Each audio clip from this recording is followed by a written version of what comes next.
We have v equals u plus at.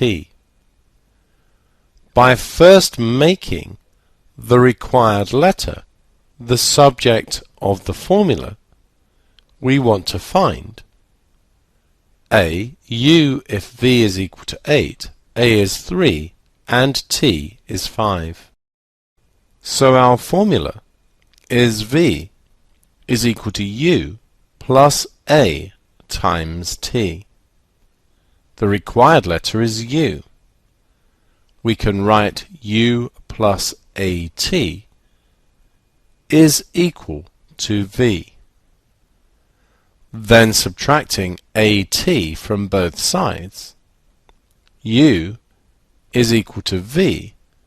Take away a times t. We have v is 8, a is 3, and t is 5. So u is equal to 8.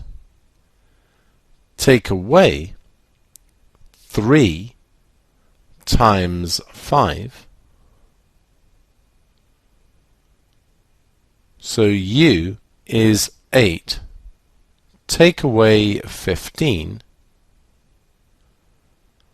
giving us that u is equal to minus 7.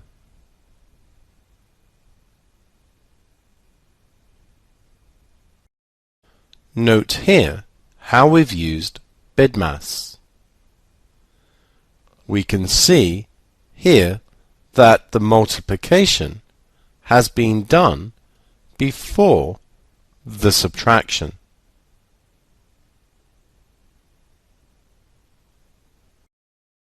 We now want to find a if v is 10, u is 6, and t is 2.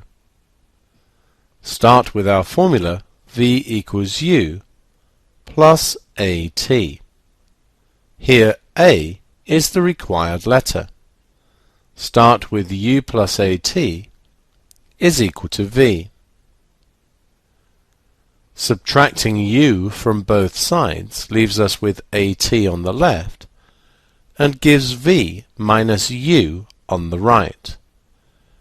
Dividing both sides by t leaves us with a on the left and gives v minus u, all divided by t, on the right. We could put brackets around here to make the order clear. v is 10, u is 6, and t is 2. So a is going to be 10 take away 6 divided by 2. A is then 4 divided by 2, which is 2.